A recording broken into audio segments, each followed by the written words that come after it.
I have a bit of a variety episode of the QC Step podcast this week. I have a few topics that I'm going to talk about. I'm going to talk about one way that you can display your initiative at an interview. I'm also going to give you a tip, something you can do when you pick up an application that will help you in an interview. I'll talk about these topics and a few more on this episode. It's the week of November 17th through the 21st, and you're watching the QC Step podcast.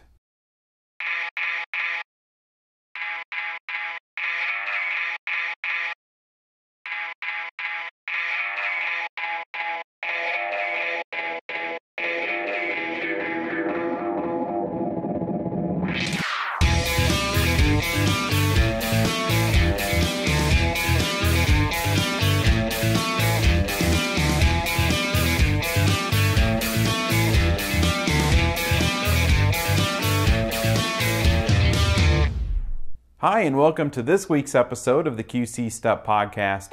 I'm Corey Finneran. I don't have a big topic for this week's episode, but instead I have a few smaller topics. The first one was sent to me by Sean from Mason City, Iowa. And Sean helps adults with disabilities find employment there in Mason City. And he's seen something happen with the people that he works with at interviews, and he wanted to share it with all of you. When you're going for an interview, especially in big box retail stores or in grocery stores, you will usually go to the customer service counter, tell them that you are there for an interview, and give them your name. At that point, the hiring manager will usually meet you and walk with you to their office or wherever they conduct the interviews. This is usually a fairly lengthy walk, especially in big box stores like Kmart, Target, Walmart, and others, as well as the grocery stores like Hy-Vee or Jewel. And Sean brought this topic up because he noticed that the people that he helps will often fall behind the hiring manager when walking to the interview location. And it's very important to keep up with the hiring manager and, if possible, walk side by side with them. During interviews, we try to sell our skills, and it's really pretty difficult to show these skills off through the application and the interview process. But this is one way that you can do that. If you want to display initiative, then keep up with the hiring manager in the walk to the interviewing location. If you're physically able, but you don't keep up with them, then in the interview, and that you talk about how you're a hard worker or that you take initiative with your work, they're probably not going to remember that you said that, but instead they're going to remember that you were slow walking back with them to the interview location, and that's what's going to stick in their minds. The saying goes, actions speak louder than words. I'm sure you've heard that before. And it doesn't matter what you say in an interview. If your actions show that you don't take initiative, that's what a hiring manager will believe. That you aren't hard worker, that you're not a hard worker, and that you don't take initiative. You've taken the time to fill out the application, you've been given an interview, so don't blow this opportunity by not hustling and not showing the initiative. So thanks to Sean for sending in that comment.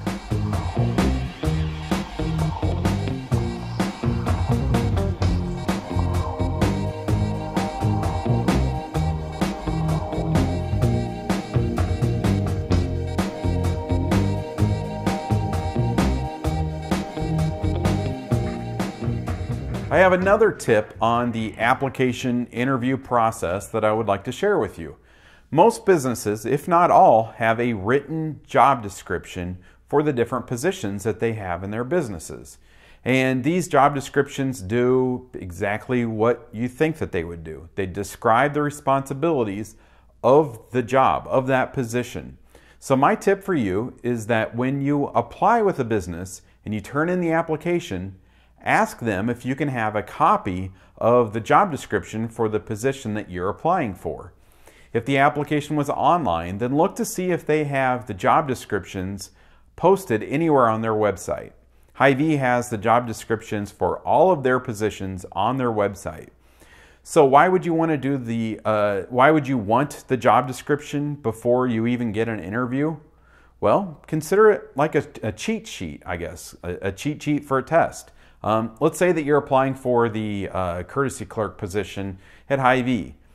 The job description for that position from Hy-Vee.com, that job description is 3 pages long, and it tells you all of the responsibilities of the position and the skills that are required for people that work in that position. So there it is. It's all right there. In reading the job description for the courtesy clerk position, you'll notice that the first 6 responsibilities mention customer service. So if there was ever any doubt, you'll know that customer service and being good with customers is the most important aspect of that position. So what do you need to bring up multiple times in the interview? That you're good with people, that you have good people skills, you have good customer service skills.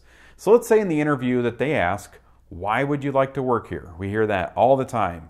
You know, when we practice interviews, you hear that. And I would say in 99% of the interviews that you have, they're going to ask you, why would you like to work here?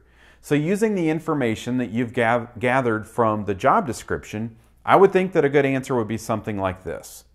Well, I really enjoy working with people, and I know that customer service is very important to Hy-Vee, so I feel that I'm a good match for Hy-Vee, and Hy-Vee is a good match for my personality. That's just one example of using a job description to put together your responses to questions in interviews. A 3-page job description is full of things for you to mention in your interview. Having the job description for the position that you're applying for really is like having the answers to a test before you take it. So you might be thinking, well, if having the job description before an interview is like having the answers to a test ahead of time, then won't the hiring manager see this as cheating? And my answer is no. Companies put job descriptions on their website. They put them there so that people will look at the responsibilities and know if they're a good fit for that position. And that's not to say that every business will make their job descriptions available or even have them. Some positions or some businesses are small enough, they probably don't even have written job descriptions. But if they don't have them on their website and you ask for them, then it shows that you're doing your research. It shows them that you care enough about this job and about this opportunity to basically study for the interview. So when you apply for a job online, look to see if the job descriptions are posted on their website. If you turn in an application in person with a business, then ask them if you can have a copy of the job description for that position that you're applying for. Having a job description of the position before you interview can give you a huge advantage in trying to get that job.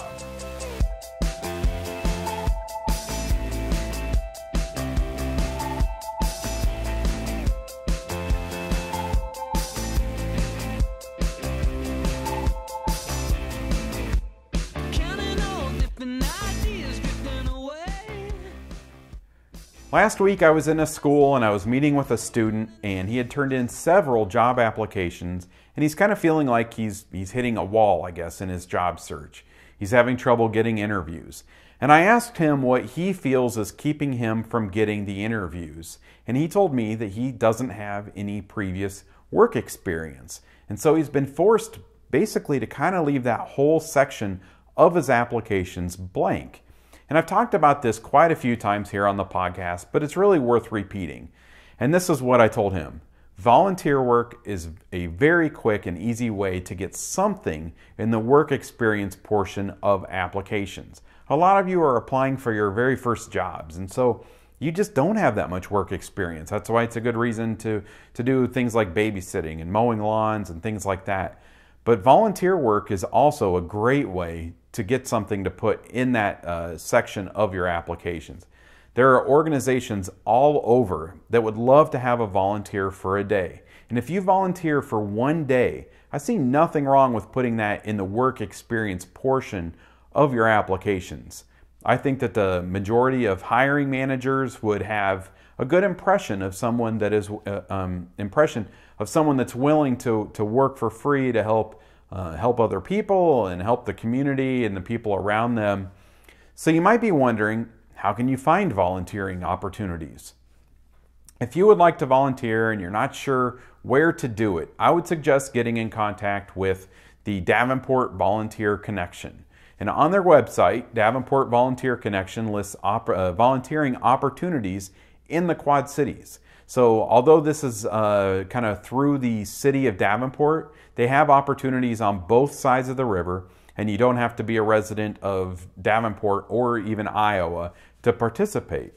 All you need to do is register on their website, and you can learn about the volunteering opportunities that are available and then sign up for them. And I'll include a link to the Davenport Volunteer Connection website under this video on this post for this episode at qcstep.com. You can connect with QC Step on Facebook, Twitter, and Instagram. You can join the Facebook group at qcstep.com/Facebook, and we are at QC Step on Twitter and Instagram. And I use those to share employment tips and articles on employment. I cover a lot of topics here on the podcast, but there's a lot of other good information out there from other people. And I also get activity on our social accounts sent directly to my phone.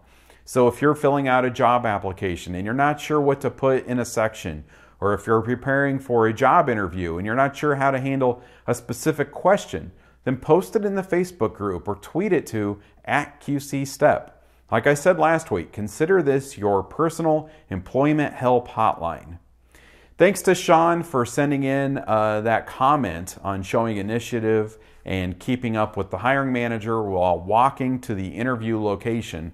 And if you have any tips on employment that you would like to share, or if you have any questions that you would like for me to cover on the podcast, you can post them in the Facebook group, you can tweet them to me, or we have a new way to submit them. If you go to qcstep.com, on the right side of the page, there's now an icon for you to click to send in your employment questions. So just click on that icon, and then it will take you to a page where you can submit your question. And I've decided to leave the job leads out of these podcast episodes recently. You've probably noticed that. And I will still share them on our website in the form of a blog post. So to find out who is hiring and for links to the online applications, check qcstep.com. There will not be an episode of the podcast next week because it's Thanksgiving week, but I will be back the first week in December with another episode of the QC Step Podcast.